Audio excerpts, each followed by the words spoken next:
अस्सलामु अलैकुम वरहमतुल्लाहि वबरकातुहू। अल्हम्दुलिल्लाहि रब्बिल आलमीन वल आकिबतु लिल मुत्तकीन वस्सलातु वस्सलामु अला अशरफिल अंबियाइ वल मुरसलीन नबीना व रसूलिना व हबीबिना व इमामिना मुहम्मदिन व अला आलिहि व अस्हाबिहि अजमाइन अम्मा बाद। ये किसी हमारे भाई ने सवाल किया है कि बाज़ लोग नबी अकरम सल्लल्लाहु अलैहि वसल्लम का नाम जब सुनते हैं तो अंगूठे चूम कर आंखों को लगाते हैं, इसकी क्या हकीकत है? क्या ऐसी कोई रिवायत मिलती है कि जिसमें ये हुक्म दिया गया हो या सहाबा इकराम का अमल साबित हो? देखिए, ऐसी कोई रिवायत साबित नहीं है जिसमें रसूलुल्लाह सल्लल्लाहु अलैहि वसल्लम ने ये फरमाया हो कि मेरा नाम सुनकर अपने अंगूठे चूम कर आंखों को लगाओ, और ना ही सहाबा इकराम से ऐसा कोई अमल किसी सही सनद के साथ साबित है। ये लोगों का अपना बनाया हुआ अमल है, और अल्लाह ताला का ये कानून है कि जहाँ पर कोई भी बिदत राइज होती है, लोग बिदत को राइज करते हैं और उस पे अमल करना शुरू कर देते हैं, तो अल्लाह ताला वहाँ से एक सुन्नत उठा लेते हैं। ये अल्लाह का कानून है, और बाद रिवायात में इसका इशारा भी मिलता है। अब नबी अकरम सल्लल्लाहु अलैहि वसल्लम ने जो हमें हुक्म दिया था वो तो ये था कि उनका नाम सुनकर, आपका नाम गिरामी सुनकर दुरूद पढ़ा जाए, और दुरूद कम अज़ कम ये है सल्लल्लाहु अलैहि वसल्लम, इतना कम अज़ कम पढ़ा जाए। तो एक हदीस में आता है, मशहूर हदीस है कि आप जुमा का खुतबा इरशाद फरमाने के लिए स्टेज पर चढ़े, पहली सीढ़ी पे अपना कदम मुबारक रखा तो फरमाया आमीन, दूसरी पे रखा तो आमीन, तीसरी पे रखा तो आमीन। जब सहाबा इकराम ने पूछा कि आपने ऐसा क्यों किया है, तो आपने फरमाया कि जिब्राइल मेरे पास आए हैं और उन्होंने कहा, यानी पहली दफ़ा जब मैंने आमीन कहा है तो जिब्राइल अलैहिस्सलातु वस्सलाम ने एक दुआ की थी कि वो शख्स अल्लाह की रहमत से दूर हो जाए जिसके पास आपका नाम लिया जाए और वो दुरूद ना पढ़े। तो फरमाया कि ये सुनकर मैंने आमीन कहा है, दूसरी सीढ़ी पे पाँव रखा है तो जिब्राइल अलैहिस्सलातु वस्सलाम ने मुझे ये कहा कि वो शख्स भी अल्लाह की रहमत से दूर हो जाए जिसकी ज़िंदगी में उसके माँ बाप बूढ़े हो जाए, दोनों या एक, और वो उनकी खिदमत करके जन्नत में न जा सके। और तीसरी पर जब पाँव रखा है तो वो भी जिब्राइल अलैहिस्सलातु वस्सलाम ने मुझे कहा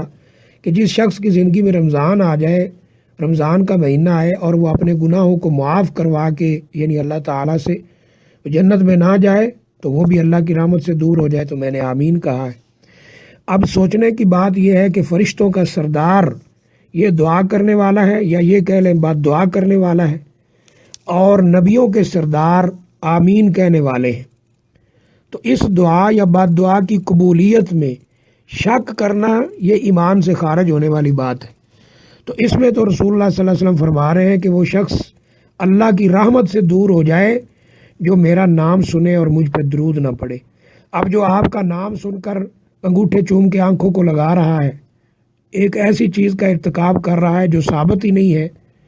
और उलमा ने इसे बिदत के साथ ताबीर किया है कि ये बिदत है, वो काम कर रहा है। और जो सुन्नत है, जो ख़ुद रसूलुल्लाह सल्लल्लाहु अलैहि वसल्लम ने हुक्म दिया है, उससे वो मुंह मोड़ रहा है, वो दुरूद शरीफ नहीं पढ़ रहा है, सल्लल्लाहु अलैहि वसल्लम नहीं कह रहा, और नबी करीम सल्लल्लाहु अलैहि वसल्लम की इस बात दुआ का वो मुस्तहक बन रहा है, अल्लाह माफ़ फरमाए। इसी तरह एक और हदीस में रसूलुल्लाह सल्लल्लाहु अलैहि वसल्लम ने बयान फरमाया कि वो शख्स बख़ील है, अल बख़ील मन ज़ुकिर तो इंदाहु, वो शख्स बख़ील है, कंजूस है, जिसके पास मेरा नाम लिया जाए और वो मेरे ऊपर दरूद ना पड़े, यानी वो शख्स बख़ील है, बख़ील के लफ्ज़ बोले। तो ये भी एक बड़ी ख़तरनाक बात है। इसलिए जो सही बात है वो ये है कि रसूलुल्लाह सल्लल्लाहु अलैहि वसल्लम का नाम सुनकर सल्लल्लाहु अलैहि वसल्लम कम अज़ कम पढ़ना चाहिए, आप पे दरूद पढ़ना चाहिए। इस तरह जब हम अज़ान में आपका नाम सुनते हैं तो अज़ान का जवाब देने का हुक्म है। हमारे यहाँ ये अमल होता है कि अज़ान शुरू होती तो लोग खामोश होकर बैठ जाते हैं, जब अशहदु अन्ना मुहम्मदन रसूलुल्लाह कहा जाता है तो अंगूठे चूम के आंखों को लगाते हैं, और जब अज़ान ख़त्म हो जाती है तो बस ला इलाहा इल्लल्लाह पढ़ देते हैं। हालांकि रसूलुल्लाह सल्लल्लाहु अलैहि वसल्लम ने फरमाया, मुस्लिम शरीफ की रिवायत है कि जिसने अज़ान सुनी और उसका जवाब दिया, यानी मुअज्जिन जैसे जैसे कह रहा है उसी तरह कहा, हय्य अला सलाह हय्य अल फलाह पे ला हौला वला कुव्वत इल्ला बिल्लाह कहा, और फिर आपने फरमाया कि उसने मेरे ऊपर दरूद पढ़ा, फिर मेरे लिए मकाम महमूद तलब किया, अल्लाहुम्मा रब्बा हाज़िहि दावा, ये दुआ पढ़ी, वाजबत लहू शफाअती, उसके लिए मेरी सिफारिश वाजिब हो जाएगी। تو اس لیے اذان میں بھی اس طرح انگوٹھے چومنا یا آپ کا نام سن کے انگوٹھے چومنا، اس کی کوئی حقیقت نہیں ہے۔ جن کتابوں میں یہ روایت ذکر کی گئی ہے وہ کتابیں ایسی ہیں جن میں جھوٹی روایات جمع کی گئی ہیں۔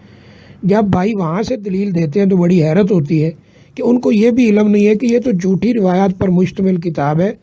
مصنف نے صرف اس لیے لکھی ہے کہ لوگوں کو پتہ چل جائے کہ یہ روایات جھوٹی ہیں، ان کی کوئی حقیقت نہیں۔ اور تفسیر بیضاوی میں یہ روایت ذکر جہاں کی گئی ہے حاشیے میں، تو وہاں ساتھ ہی لکھا ہے باطل لا اصل لہ،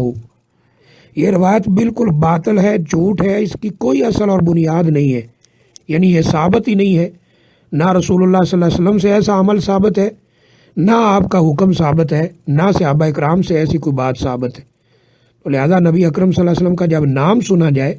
تو صلی اللہ علیہ وآلہ وسلم پڑھا جائے، اور انگوٹھے چوم کر آنکھوں کو لگانا اس کی کوئی حقیقت نہیں ہے۔